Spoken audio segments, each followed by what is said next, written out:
আসসালামু আলাইকুম। সকলকে আমন্ত্রণ আনন্দ টিভি সংবাদে। আপনাদের সঙ্গে আছি আমি সুমাইয়া আজাদ। সিলেটের দক্ষিণ সুরমার রশিদপুরে দুটি যাত্রীবাহী বাসের মুখোমুখি সংঘর্ষে এক শিশুসহ নিহত হয়েছেন 8 জন। নিহতদের মধ্যে দুটি গাড়ি চালকরাও রয়েছেন। পুলিশ জানায় সকাল 7টার দিকে সিলেট থেকে ঢাকা এবং ঢাকা থেকে সিলেটমুখী দুটি বাসের মুখোমুখি সংঘর্ষ হলে এই দুর্ঘটনা ঘটে। এতে ঘটনাস্থলে মারা যান 4 জন। হাসপাতালে নেয়ার পথে মৃত্যু হয় আরও 3 জনের। ঘটনার 2 ঘন্টা পর সকাল 9টায় মারা যায় আহত এক শিশু। এছাড়া আহত অন্তত 20 জন যাত্রীকে সিলেট ওসমানী মেডিকেল কলেজ হাসপাতালে ভর্তি করা হয়। ওভারটেক করতে গিয়ে এই দুর্ঘটনা ঘটে বলে জানায় প্রত্যক্ষদর্শীরা। মৌসুম পরিবর্তনের সাথে সাথে বেড়েছে তাপমাত্রা। শীত শেষ, সাথে শীত মৌসুমি শাকসবজি দেখা নেই কাঁচা বাজারে। শাকসবজির সরবরাহ কম থাকায় তা বিক্রি হচ্ছে চড়া মূল্যে। চালের বাজারে নেই কোনো পরিবর্তন। এতে নিম্ন আয়ের মানুষেরা পড়েছেন বিপাকে। রাজধানী বিভিন্ন পয়েন্ট ঘুরে এসে আরও জানাচ্ছেন সহকর্মী মুসামিয়া। ক্যামেরায় ছিলেন আলী আহমেদ। মৌসুমের পরিবর্তন হওয়ায় অনেক সবজির দাম আবার বেড়েছে। মাছের দাম স্বাভাবিক থাকলেও পোলট্রি, লেয়ার, পাকিস্তানি কক মুরগির দাম বৃদ্ধি পেয়েছে। গরুর মাংসের দাম 580 টাকা, খাসির মাংস কেজি প্রতি 800 টাকা থেকে 850 টাকা ও মুরগির মাংস কেজি প্রতি 145 টাকা থেকে 150 টাকায় বিক্রি হচ্ছে। বর্তমানে ওই সবজি এখন শেষ পর্যায়ে শেষ। এখন যে কিছু কিছু সবজির দাম বাড়ছে। শীতের যে সবজিটা ছিল ওটা না থাকার কারণে এখন ওই সবজির দাম বাড়ছে। খালি একমাত্র টমেটোর দাম কম আছে, 15 টাকা হইতে 20 টাকা কেজি। আনাইলে অন্য সবজির দাম এখন বর্তমানে বাড়তি। আমরা তো চাকরিজীবী, 500 টাকা কেজি চিংড়ি মাছ কিনতে যে আমাদের একটু হিমশিম খাইতে হয়েছে। মাছটা যদি আরো একটু সস্তা হতো তাহলে মাছটা ভালো হতো। বাজারে সবজির দাম আস্তে আস্তে বৃদ্ধি পাইতেছে, লেবুর দামও অনেক চড়া। এভাবে হলে তো আমরা সাধারণ যারা জনগণ ক্রয় ক্ষমতার বাইরে চলে যাব। এদিকে বাজারে চিনি, তেল, আটা, ময়দার দাম বৃদ্ধি অব্যাহত রয়েছে।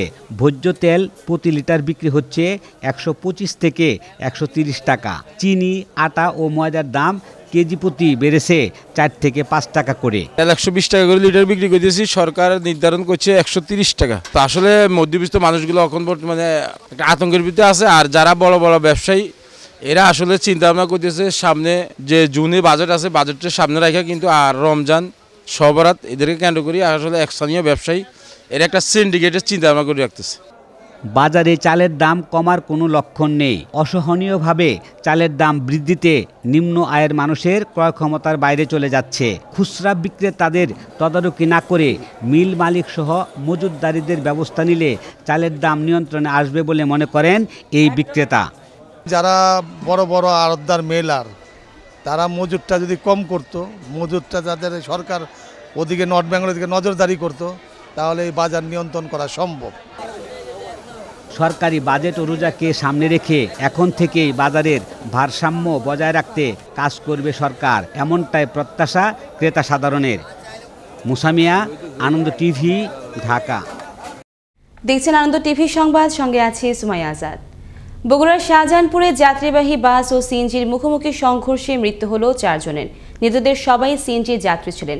শুক্রবার ভোর 6টার দিকে ঢাকা বগুড়া মহাসড়কের মাঝিরা বাসস্ট্যান্ড এলাকায় এ দুর্ঘটনা ঘটে। ফায়ার সার্ভিসের স্টেশন অফিসার রতন হোসেন জানান, ঢাকা থেকে গাইবান্ধাগামী একটি বাস সামনে থেকে সিএনজি অটোরিকশাকে ধাক্কা দেয়। এতে ঘটনাস্থলে 3 জনের মৃত্যু হয়। আহত একজনকে উদ্ধার করে হাসপাতালে নেওয়া হলে সেখানে তার মৃত্যু হয়।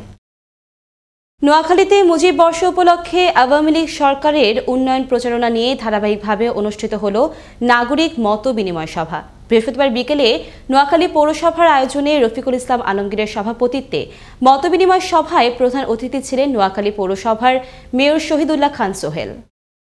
বরিশালে পৌরসভার নির্বাচনের রেশ কাটতে না কাটতেই বইছে ইউনিয়ন পরিষদ নির্বাচনে হাওয়া।